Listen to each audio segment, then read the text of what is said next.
The following is an exclusive presentation of Optimum Local. It's Optimum or it's not. Coming up, we've got the mayor of Greenwood Lake, Barbara Moore, visiting with us on this edition of Meet the Leaders.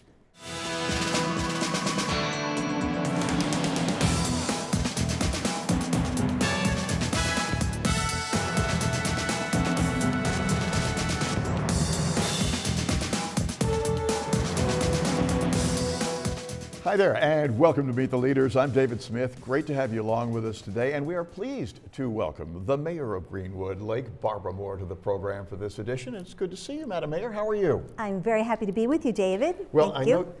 know you have brought along some beautiful weather to this beautiful area, and we appreciate the fact that you're taking some time off and how you're able to do it with the busy schedule that you have. These part-time jobs never work out to be part-time, do they? Absolutely not. I appreciate it though, because Greenwood Lake has so many avenues for us to cross to better ourselves. The vision is there. We just have to, put the glasses on. So I'm happy to do the diligence and the work and the labor and ruining about 20 pairs of high heel shoes a year to get it done. Well, as we face up to the realities of June looming large and Lake Day and everything starting at that point, really as far as the lake goes, I mean, people are using it obviously before that, the reality of wintertime, for many, not in the mountains and not on the lake hoping for ice and so forth, for many it was a great winter. Well, for lots of folks in your particular area, not that great, without a lot of snow, without a lot of cold, without all the things that need for winter entertainment. Well, this year on Greenwood Lake, we have many tools for lake management. And every 4 to 5 years, they draw down Greenwood Lake, and that's a releveling of the lake by 5 feet. So Greenwood Lake is a lake that's dammed. The dam is in the state of New Jersey, is operated by the New Jersey Department of Environmental Protection. And so they are in charge of taking the water out and making sure the water refills back up in February when the dam is back to functioning. So not having snow this winter, not having precipitation of any sort this winter, refilling of Greenwood Lake is very, very slow. So to get it back up to the 5-foot level is really a problem. We do a happy dance every time it rains because that precipitation is needed. When it's sunny out, we get a little worried because then we have evaporation. We have many marinas on Greenwood Lake. That's our commerce in our community. Sure. We don't have factories. We were established as a resort community. So our stores and our main street is kind of based on that type of commerce. We need to get our docks, the marina owners need to get their docks in so they can get the boats in to start a successful summer season. Well, recently we've had a little bit of rain, but you need a lot of water to be added there. And what can be done about that? Obviously you have to do some rain dances, but is New Jersey able to assist in any way? I mean, we're not drawing off any more water, are they, or are they? The dam has to release, through a established policy in the state of New Jersey, 4.64 million gallons a day. And that outflow from the dam is really for 3 reasons. One reason is because there's a section of the township of West Milford in New Jersey called Awasting that has their own sewer system. And their sewer system, after treatment, flows into the Wanacue River, which is a small stream which runs along the east shore of the township of West Milford. That body of water goes into the Monksville Reservoir. The Monksville Reservoir system, north and south, and the Wanacue Reservoir is all part of the North Jersey District Water Supply System. So the water that's in Greenwood Lake, in the whole watershed, be it New York or New Jersey, supplies drinking water to the people in northern New Jersey. They say that 4.6 million gallon is a requirement to fill their supplement on a daily basis. In a daily basis. It sounds, it takes 24 hours for that release to happen. We said to the state of New Jersey, to Governor Christie, can you please, can we lessen the amount of water that goes out on a daily basis in this situation that is really an emergency situation for not only the marina owners in the New York end of the lake, but also the constituents that he represents in the southern end of the lake, which is in New Jersey. So we're waiting for a response back from Governor Christie. The problem on Greenwood Lake, it's a beautiful place. We have very few problems, but in this instance, we need a water level management plan. And that water level management plan will assist us in flood conditions and in drought conditions.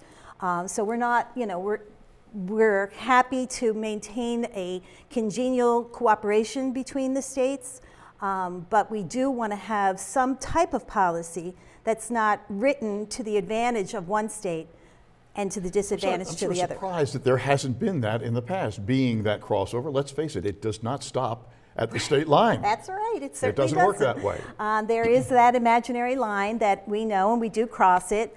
There has been many attempts to have cooperation between the two states.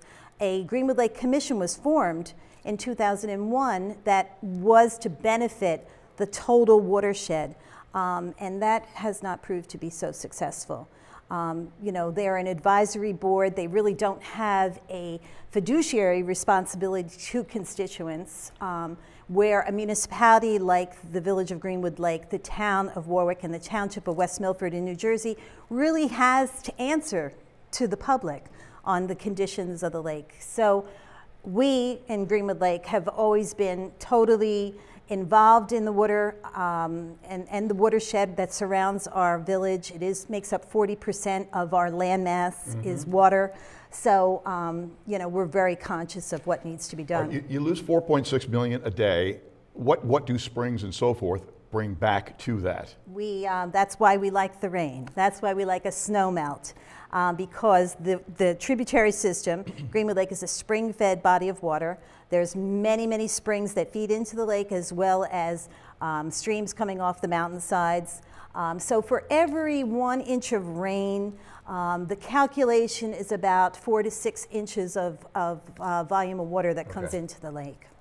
So you need a lot of rain. But now we've got summertime coming on, and that's the time when people don't want rain. Right. They want sun to be able to go out and utilize the wonders of Greenwood Lake, and, but for so now, you're torn. we're asking for a really rainy rest of May. Okay. We need about another 2 feet of water to be at full height right now. Well, this is not easy. And yet, on the one hand, you're having this problem with the drawdown of the lake and that situation. On the other hand, you have some water problems on public property as well as on private property. Absolutely. You can't win for losing. We really, Greenwood Lake was established in 1924. It was a resort community. The houses that were built were summer bungalows. Built on steep slopes, and when you have mountains that have running water coming down, the infrastructure through the years has not been what it should be. We're very conscious of stormwater in the past 6 years in my administration. We're very conscious of the health of the lake and making sure that our stormwater sewer system is not discharging any pollutants. We've put in many rules and regulations for the community where every 3 years their septic systems have to be pumped out and inspected. The DEC in New York is also watching what we're doing and have used us many times as examples to other lake communities on what this little municipality in New York State is doing. So drainage will always be an issue because we're always we've been correcting past mistakes that happened over the years, and we are really probably 70% there now. It's tough to catch up with Ma Nature, though, isn't it? It certainly is. After years of... It certainly is. When streams are running through people's properties and then other neighbors divert that stream to keep it off their property, it becomes not only a municipal issue, but then you end up having, two neighbors having conflicts with each other. Unhappiness there. Yeah. you can see how that could happen, and yet it is a gorgeous place. It still is working well and so forth, and you're just about to start. We'll talk a lot about the summer activities and so forth upcoming. Before summer, however, we're still dealing with school for another month and a half and thereabouts. Schools have been a little bit of a bone of contention with where high school is, where you're going to be and so forth. How are you going to judge? How has that worked out? Well, in our Greenwood Lake School District, we have a program for our kindergarten through 8th grade. We school them. We have a wonderful school right in the center of our village, our elementary school, which houses our K through 3rd graders, and then our 4th graders to 8th graders go out to the middle school. We've never had the ability to educate grades 9 through 12 in the Greenwood Lake School District. We've always been in a tuition situation throughout the years. First, they went to the Warwick High School. Then they went to Monroe Woodbury. And for the last 31 years, our students have been attending Tuxedo High School. So we've never really had that, you know, our students leave us at 8th grade, and then they're really going to another municipality and involved with that municipality's events, you know, because in most school districts, you know, you embrace the high school, you know, the sports activities are there, the neighborhoods all get involved, the parents get involved in going to the game. We've really never had that because we've always been detached from our 9th through 12th graders. The state allows you to have a 5-year contract if the voters so approve a 5-year contract to tuition your children to another school district. In this case, Tuxedo. Right. Tuxedo is a high net worth community. Our students in the Tuxedo High School make up 86% of the population of the high school. We do not have the ability to have our state aid per student follow the student to the high school, so that increases our tuition payment to the Tuxedo Union Free School District. So it becomes an issue of how much can you pay. You know, we appreciate the fact that our students are in a small school, make up the greater percentage of the school, so it becomes really the Greenwood Lake High School, but not getting the benefits for the taxpayers to have a situation where they're not expending so much of their hard-earned money paying taxes in a school district. Is the state able to help in any way? It's truly difficult. Many years and decades have been spent trying to get the state education department to assist Greenwood Lake. They've tried to get their own high school, and that was voted down by state education because we're too small. I was going to say that would be incredibly expensive to have your own high school in a town of that, village of that size. Well, when you consider that we just don't have a structure, we would have to enlarge a structure that we already have. Tuxedo, though, has a structure, but doesn't have the student population to make up for it. You would think that the state education department would take a look at this seriously and say, there has to be a fix. There has to be a way that Greenwood Lake students who receive state aid because of our net worth component in the municipality, that would be carried over to Tuxedo. You know, but it's been a big fight throughout the years that's never been able to happen. And what option have you?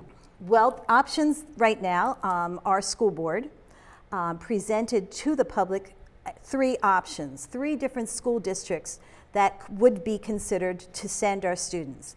One was Chester High School, which is you know, a close neighbor to us. There's space in these? There's space in with declining enrollments, you know, people are not having as many children as they've had in the past, and they're moving out of the area. With the economy the way it is and the job situations, people are moving to locations where they can have fine jobs. So there's a declining enrollment in Chester, there's a declining enrollment in Warwick, which was another option, the Warwick High School. Big enough to accommodate absolutely all your students. All of our students. And then Tuxedo was the 3rd option, where we've been for 31 years.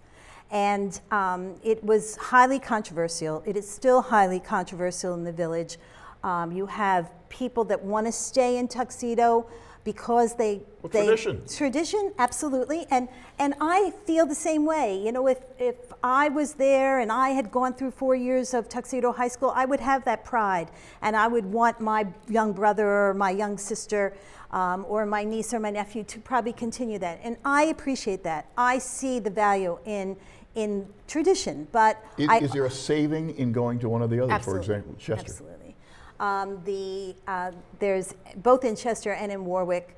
The tuition, I believe, in Warwick was between $6,000 and $9,000, and Chester was about, I believe, between $9,000 and $10,000, and Tuxedo is about $14,000 to $15,000. Well, I don't have the exact figures. I'm not on the school board. but there's a significant difference there. Yes, there's a significant difference.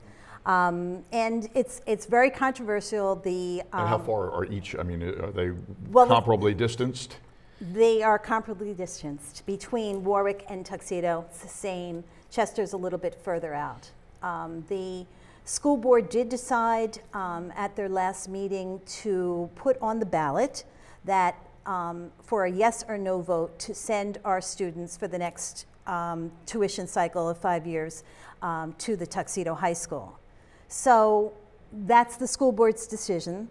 The public has the right to go and vote yes or no for that. And when does that go? And that's on June 19th is the vote. You getting a sense on how people are feeling about it? I believe it's got to be split. wrenching. It's split. There's so much controversy. It's such a shame because in the end, what really happens is students, you know, get the wrong end of the deal, and you know, we don't want to lose our K through 8 program in the municipality because we have to pay so much for taxes. I was just at a conference last week, and there was a company there talking about Main Street planning, and they pulled Greenwood Lake out and said Greenwood Lake is so fortunate because they have an elementary school right in their main street. You know, what a huge benefit to a municipality and to a retail shopping district is to have a school right inside, you know, it's a block away from the main street. And you know, they didn't say it once, they said it about 5 times. And it's important, and I, as a municipal leader, do not want to see the eventuality down the road in a budget cycle that the school district would say, we cannot afford to have that school exist any longer. We're going to take our kindergarten and through 3rd grade and move them out to the middle school, which is outside of the village. So for myself as the mayor of the community, that's my risk. That's what I fear will happen down the road. With the economic cycles that we go through, that the school district will not be able to afford to maintain that building. It is quite a quandary, no question about it. June 19th. June 19th is the vote. That's the vote. All right. Folks, Greenwood Lake, make sure you get out there and vote, cast your ballot.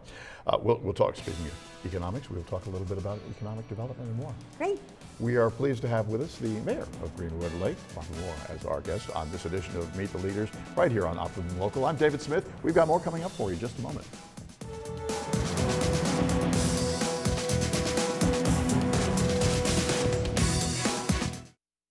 To be a good father is the most important job in a man's life, but it doesn't have to be hard. Play catch.